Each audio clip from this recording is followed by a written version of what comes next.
હમણાં પવિત્ર શ્રાવણ મહિનો આવે છે, જેટલું થાય એટલું શિવનું ભજન કરવું. આખા શ્રાવણ મહિનામાં 5 લાખ પંચાક્ષર મંત્રનો જાપ ન થઈ શકે. ભગવાન શિવજીને મૌન બહુ વાલું છે. ભગવાન શિવજીએ પાર્વતીને કહ્યું કે હે પાર્વતી, શ્રાવણ મહિનામાં જે મૌન રહે છે તે મોટો વક્તા બને છે, તેને વેદની વાણી વરે છે, તેની વાણીમાં મધુરતા મીઠાશ આવે છે. તેથી પવિત્ર શ્રાવણ મહિનામાં મૌન ધારણ કરો. થઈ શકે તો આખો મહિનો ઉપવાસ કરો. ઉપવાસ ન કરી શકો તો ફરાળ કરવું. ફરાળ ન કરી શકો તો એક સમય ભોજન કરવું, જેને એકટાણું કહીએ. આખો મહિનો એકટાણું, શ્રાવણ મહિનાનું એકટાણું કરીએ.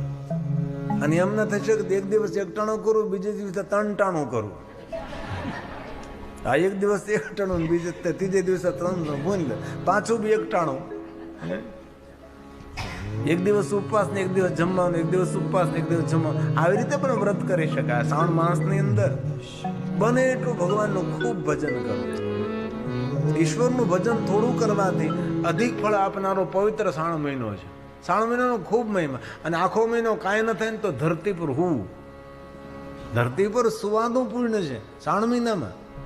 એ પણ ન થઈ શકે તો સફેદ વસ્ત્રો પહેરવા, એ પણ ન થઈ શકે તો વાણીનો સંયમ રાખવો, એ ન થઈ શકે સાત્વિક ભોજન કરવું, બ્રહ્મચર્યનું પાલન કરવું, રોજ શિવપુરાણ ગ્રંથનો પાઠ કરવો, શ્રાવણ મહિનામાં રોજ ભગવાન શિવજીને જલાભિષેક કરવો. આપણા ગુરુ મહારાજે જે મંત્ર આપ્યો હોય તેનો મંત્ર જાપ કરો.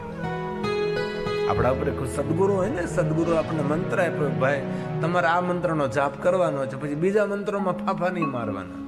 જે આપણા ગુરુ મહારાજ આપણને મંત્ર આપ્યો હોય એ મંત્રનો જાપ કરવાથી બધા જ મંત્રોનો જાપ કરવાનો ફળ મળે. જે ગુરુ મહારાજે મંત્ર આપ્યો હોય એ મંત્ર નિષ્ઠાપૂર્વક જપવો. બ્રહ્મા નારદને કહે છે, નારદ, ભગવાન શિવની સ્તુતિ જે કરે છે તેનું સર્વ રીતે કલ્યાણ થાય છે. તેથી યાદ રાખવાનું છે, આ કથા સાંભળ્યા પછી પવિત્ર શ્રાવણ માસને આપણે નિષ્ફળ નથી જવા દેવો. આપણે પવિત્ર શ્રાવણ માસને સફળ કરવો છે. 1 મહિનો સંપૂર્ણ 24 કલાક ભગવાન શિવને આપવાની છે. વિશેષ કોઈ 1 મહિનો અનુષ્ઠાન કરીએ. તમે ઘણું કરી શકો છો પવિત્ર શ્રાવણ માસની અંદર. કાંઈ ના આવડે તો હાથમાં આખો દિવસ રુદ્રાક્ષની માળા રાખવાની. ઓમ નમઃ શિવાય, ઓમ નમઃ શિવાય, ઓમ નમઃ શિવાય, ઓમ નમઃ શિવાય. ભગવાન શિવજીના નામનો જાપ કરવાનો. 1 મહિનો હૃદયથી ને ભાવથી જો ભગવાન શિવજીની ભક્તિ કરશો ને, ભગવાન શિવજીએ વચન આપેલું છે કે આખો વરહ ન કરે પણ એક